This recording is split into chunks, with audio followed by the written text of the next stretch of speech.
వైసీపీకి జలకిస్తున్నారు ఆ పార్టీ నేతలు. కడప జిల్లా ప్రొద్దుటూరులో వైసీపీకి గుడ్ బై చెప్పారు పలువురు నేతలు. పగిడాల ఎంపీటీసీ, మాజీ జెడ్పీటీసీ వెల్లల భాస్కర్ పార్టీ సభ్యత్వానికి రాజీనామా చేశారు.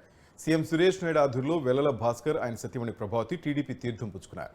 ప్రొద్దుటూరులో ఎస్సీలకు న్యాయం జరగలేదని, నామినేటెడ్ పోస్టులో ఒకటి కూడా ఎస్సీలకు కేటాయించలేదని మండిపడ్డారు. ప్రొద్దుటూరులో వైసీపీ ఎమ్మెల్యే అరాచకాలు ఎక్కువయ్యాయని దుయ్యబట్టారు. తెలుగుదేశం కార్యకర్తలు మాకు అండగా ఉన్నారు. అలాగే వైఎస్ఆర్సీపీ నుంచి కూడా భారీ చేరికలు ఉన్నాయి. మొన్ననే మునీర్ భాష కూడా చేరారు. నిన్న అంజీ వాళ్ళ భర్త మాజీ కౌన్సిలర్లు కూడా చేరారు. ఈరోజు భాస్కర్ రెడ్డి ఎంపీటీసీ గారు కూడా ఈమె చేరారు. తప్పకుండా ఇంకా భారీ చేరికలు ఉన్నాయి.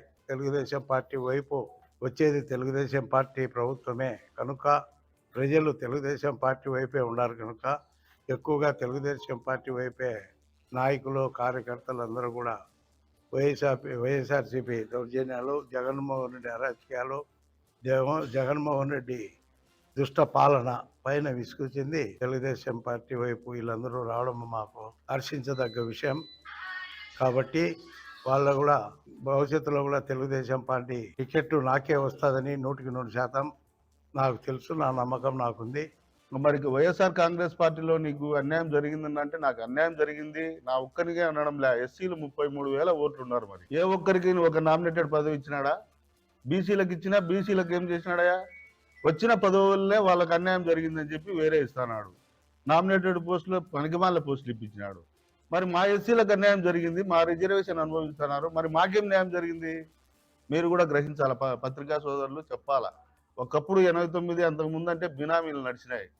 ఇప్పుడు బినామీ ప్రభుత్వం నడపాలన్నా, బినామీ వ్యవస్థలు నడపాలన్నా భయపడాలి. ఒక ఎమ్మెల్యే వాళ్ళే దాన్ని ఇది వ్యవస్థ ఎట్లా నడుస్తుంది అని కాపాడాల్సిన ఎమ్మెల్యే వ్యక్తే మరి బినామీలు పెట్టి పరిపాలన చేస్తే ఏం చేయాలా? ఎట్లుంటారు? ఇది వైఎస్ఆర్ కాంగ్రెస్ పార్టీ కరెక్టేనా? మీరు చెప్పండి. ఎక్కడైనా తమకు అధికారాలు ఒక సర్పంచ్ కానీ ఎంపీటీసీలకు కానీ రాజ్యాంగబద్ధంగా ఎలక్టెడ్ అయినటువంటి వాళ్ళకి ఎవరికి న్యాయం జరుగుతుంది? ఆ న్యాయం జరగలేదు కాబట్టి నేను వైఎస్ఆర్ కాంగ్రెస్ పార్టీలో నుంచి తెలుగుదేశం పార్టీలో న్యాయం జరుగుతుందనే ఉద్దేశంతో ఈ రోజు నేను ఈ సురేష్ అన్న అధ్యక్షతన మరి భార్య ఎంపీటీసీ పైడాల రామరాజుల ప్రభావతి ఆమె కూడా సభ్య